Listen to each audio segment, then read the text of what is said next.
मध्य प्रदेश की राजनीति में इन दिनों हलचल तेज हो गई है। खासकर राज्यसभा चुनाव को लेकर सियासी सरगर्मियां लगातार बढ़ती नजर आ रही हैं।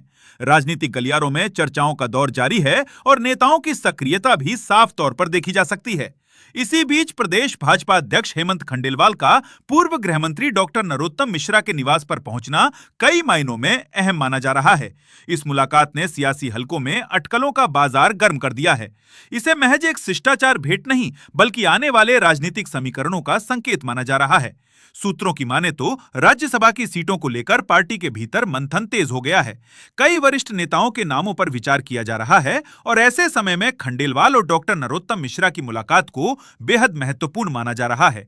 माना जा रहा है कि पार्टी नेतृत्व मिश्रा को एक बार फिर बड़ी भूमिका में लाने की रणनीति पर काम कर सकता है। बताया जा रहा है कि इस मुलाकात में सिर्फ सामान्य चर्चा ही नहीं, बल्कि आगामी चुनावों, संगठनात्मक मजबूती और राजनीतिक रणनीति को लेकर भी विस्तार से बातचीत हुई है। हालांकि इस बैठक को लेकर आधिकारिक तौर पर ज्यादा जानकारी सामने नहीं आई है, लेकिन इसके राजनीतिक मायने लगातार निकाले जा रहे हैं। वहीं दूसरी ओर दतिया में संभावित उपचुनाव को लेकर सियासी माहौल और भी गर्माता जा रहा है। स्थानीय स्तर पर राजनीतिक गतिविधियां तेज हो चुकी हैं और अलग अलग दल अपनी अपनी रणनीति बनाने में जुट गए हैं।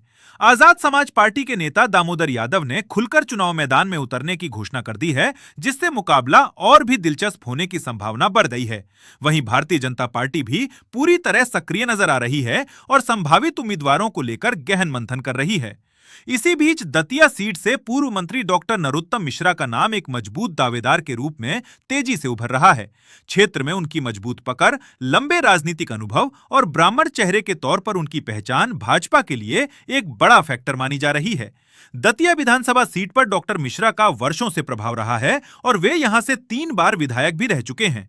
हालांकि पिछले चुनाव में उन्हें कांग्रेस के उम्मीदवार राजेंद्र भारती के हाथों हार का सामना करना पड़ा था, जिसने क्षेत्र के राजनीतिक समीकरणों को बदल दिया था। अब इस पूरे सियासी घटनाक्रम की सबसे बड़ी वजह दतिया सीट से जुड़े कानूनी हालात भी हैं।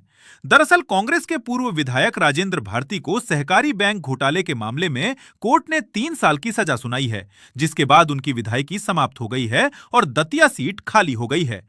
इस फैसले को चुनौती देते हुए राजेंद्र भारती ने दिल्ली हाई कोर्ट का रुख किया है, जहां उन्होंने अपनी सजा पर रोक लगाने और उपचुनाव प्रक्रिया को स्थगित करने की मांग की है। हालांकि हाई कोर्ट ने फिलहाल उन्हें कोई अंतरिम राहत नहीं दी है और चुनाव प्रक्रिया पर रोक लगाने से भी इनकार कर दिया है। अब इस मामले की अगली सुनवाई 15 अप्रैल को होनी है, जिस पर सभी की नजरें टिकी हैं। ऐसे में दतिया की राजनीति पूरी तरह अदालत के फैसले और संभावित उपचुनाव के बीच फंसी हुई नजर आ रही है। अब जब मौजूदा परिस्थितियों में सीट खाली होने की स्थिति बन चुकी है, तो उपचुनाव की चर्चाएं और तेज हो गई हैं। ऐसे में कयास लगाए जा रहे हैं कि पार्टी एक बार फिर डॉक्टर नरोत्तम मिश्रा पर भरोसा जता सकती है और उन्हें चुनावी मैदान में उतार सकती है। अगर ऐसा होता है तो दतिया का यह उपचुनाव न सिर्फ स्थानीय बल्कि प्रदेश स्तर की राजनीति के लिए भी बेहद अहम साबित हो सकता है और आने वाले दिनों में यह देखना दिलचस्प होगा कि भाजपा अपनी रणनीति में किसे आगे करती है और ये सियासी समीकरण किस दिशा में जाते हैं।